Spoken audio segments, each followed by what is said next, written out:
प्रदेश और पूरे देश के लिए एक बहुत बड़ा और ऐतिहासिक दिन है, क्योंकि आज प्रधानमंत्री नरेंद्र मोदी जेवर में बने नोएडा इंटरनेशनल एयरपोर्ट यानी कि जेवर एयरपोर्ट का उन्होंने उद्घाटन किया। और ये वही एयरपोर्ट है जिसका लोग सालों से इंतजार कर रहे थे। देखिए, अब जाकर ये सपना कहीं ना कहीं लोगों का पूरा हुआ है। आज जेवर गौतम बुद्ध नगर में एक इतिहास बन रहा है। अब सवाल ये कि ये जेवर एयरपोर्ट इतना बड़ा क्यों है, इससे आम जनता को क्या फायदा होगा और दिल्ली एनसीआर की तस्वीर आखिर इस एयरपोर्ट से कैसे बदलेगी। चलिए पूरी वीडियो में आपको बहुत आसान भाषा में समझाते हैं। सबसे पहले समझिए जेवर एयरपोर्ट है क्या। देखिए, जेवर एयरपोर्ट का असली नाम है नोएडा इंटरनेशनल एयरपोर्ट। ये यूपी के ही गौतम बुद्ध नगर, ये जिले के जेवर इलाके में बना हुआ है। दिल्ली एनसीआर के पास बनने वाला ये दूसरा सबसे बड़ा इंटरनेशनल एयरपोर्ट है। अभी तक आप भी फ्लाइट जब लेते होंगे तो दिल्ली में सिर्फ आईजीआई एयरपोर्ट ही सबसे बड़ा हब था, वहीं से फ्लाइट टेक ऑफ और लैंड होती थी। लेकिन अब जेवर एयरपोर्ट दिल्ली के उस दबाव को यानी कि बर्डन को कम करेगा। और सबसे खास बात यह है कि सिर्फ नोएडा या ग्रेटर नोएडा के लिए नहीं है, ये पूरा का पूरा पश्चिमी उत्तर प्रदेश जैसे कि आगरा, अलीगढ़, बुलंदशहर, मथुरा, मेरठ, हापुड़, गाजियाबाद और आसपास के इलाकों के लिए भी गेम चेंजर साबित होगा। अब बात करते हैं कि प्रोजेक्ट कितना बड़ा है।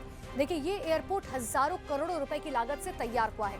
पहले चरण में एयरपोर्ट का काम शुरू किया गया था, जिसमें रनवे और टर्मिनल की सुविधा मौजूद है। और पहले चरण में ही ये एयरपोर्ट हर साल तकरीबन 1 करोड़ से ज्यादा यात्रियों को संभालने की क्षमता रखता है। सोचिए, 1 करोड़। और ध्यान दीजिए, ये सिर्फ शुरुआत है। भविष्य में बताया जा रहा है 3 और चरण में से बढ़ाया जाएगा। आगे चलकर ये एयरपोर्ट भारत की सबसे बड़े एयरपोर्ट में एक होगा। अभी समझिए कि जनता को किस तरीके से फायदा देगा। देखिए, सबसे बड़ा फायदा ये होगा कि दिल्ली एयरपोर्ट का दबाव पूरी तरीके से कम हो जाएगा। अभी फिलहाल बात करें तो दिल्ली का आईजीआई एयरपोर्ट इतना ज्यादा भीड़ वाला हो चुका है कि यात्रियों को लंबी लाइन लगानी पड़ती है, भारी भीड़ वहां होती है, लगातार परेशानियों का सामना जो पैसेंजर्स पहुंचते हैं उन्हें करना पड़ता है।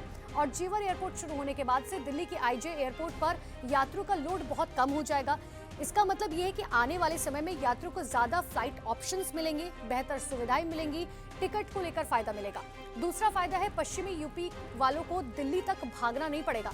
आज अगर मथुरा, आगरा, अलीगढ़, बुलंदशहर या नोएडा, ग्रेटर नोएडा के लोग फ्लाइट पकड़ने के लिए जाते हैं तो उन्हें दिल्ली एयरपोर्ट जाना पड़ता है, ट्रैफिक का सामना करना पड़ता है। लेकिन अब जेवर एयरपोर्ट पास होगा, जिससे समय बचेगा, पैसा बचेगा और परेशानी भी। अब तीनों की बचत होगी, यानी कि अब फ्लाइट पकड़ना आम जनता के लिए बहुत ज्यादा आसान हो जाएगा जेवर एयरपोर्ट के बाद। तीसरा फायदा है रोजगार का तूफान आने वाला है। एयरपोर्ट बनने के बाद उसके आसपास होटल, टैक्सी सर्विसेज, कार्गो, गोदाम या फूड इंडस्ट्री, मॉल, मार्केट, नई कंपनियां बहुत तेजी से अब इन्वेस्ट करती हैं। सीधा मतलब ये है कि यहाँ हजारों लोगों को रोजगार मिलेगा। और याद रखिए, एयरपोर्ट केवल उड़ानों के लिए नहीं बनता है, एयरपोर्ट एक पूरा का पूरा आर्थिक शहर खड़ा कर देता है। चौथा फायदा है बिजनेस और निवेश, ये दोनों बढ़ेंगे। अब जब इंटरनेशनल एयरपोर्ट बन गया तो विदेशी कंपनियों का आना आसान हो जाएगा। जाहिर सी बात हमने देखा है, नोएडा, ग्रेटर नोएडा और यमुना एक्सप्रेसवे के आसपास इंडस्ट्रीज बहुत तेजी से बढ़ेंगी। स्टार्टअप, आईटी कंपनियां, मैन्युफैक्चरिंग यूनिट्स, एक्सपोर्ट इंपोर्ट का बड़ा नेटवर्क खड़ा हो सकता है। यानी कि ये एयरपोर्ट उत्तर प्रदेश को एक नई आर्थिक पहचान देगा। पांचवा फायदा होगा किसानों और लोकल व्यापारियों को इससे बहुत ज्यादा फायदा होगा। लेकिन लोग सोचते हैं कि एयरपोर्ट से सिर्फ और सिर्फ अमीरों को फायदा होगा, लेकिन असल में इससे किसान और जो छोटे छोटे व्यापारी हैं उन्हें भी बहुत फायदा होने जा रहा है, क्योंकि एयरपोर्ट के पास कार्गो की सुविधा बढ़ जाएगी। अब सब्जियां, फल, दूध, डेयरी प्रोडक्ट और लोकल सामान जो है वो जल्दी बड़े शहर और विदेशों तक भेजे जा सकेंगे। यानी कि किसान की कमाई बढ़ सकती है और व्यापार का दायरा भी बढ़ेगा। छठा फायदा है पर्यटन को इससे बहुत बढ़ावा मिलेगा। देखिए, बताया जा रहा है जेवर एयरपोर्ट बनने से आगरा का ताजमहल, मथुरा, वृंदावन, पूरा उत्तर भारत पर्यटन के लिए और मजबूत हो जाएगा। विदेशी पर्यटक अब सीधे यूपी और एनसीआर में उतर सकते हैं, जो पहले दिल्ली एयरपोर्ट पर उतरते थे। इससे होटल, गाइड, टैक्सी और पर्यटन व्यवसायी को सीधा फायदा मिलेगा। अब जो बात जो हर कोई पूछ रहा है कि प्रॉपर्टी का क्या होगा। देखिए, ये सच है कि एयरपोर्ट बनने के बाद आसपास की जमीनें हो गई या मकान हो गई, उनकी कीमतें बहुत तेजी से बढ़ती हैं। जेवर, यमुना एक्सप्रेसवे, ग्रेटर नोएडा और आसपास के जो इलाके हैं वहां पर पहले से ही प्रॉपर्टी में बहुत उछाल देखा गया है। लेकिन जनता को ध्यान रखना चाहिए कि जहां विकास आता है वहां दलाली और फर्जी स्कीमें भी बढ़ती हैं। तो जब अगर आप निवेश करने की सोच रहे हैं तो बहुत सोच समझ कर कीजिएगा, सही जांच के बाद ही करें।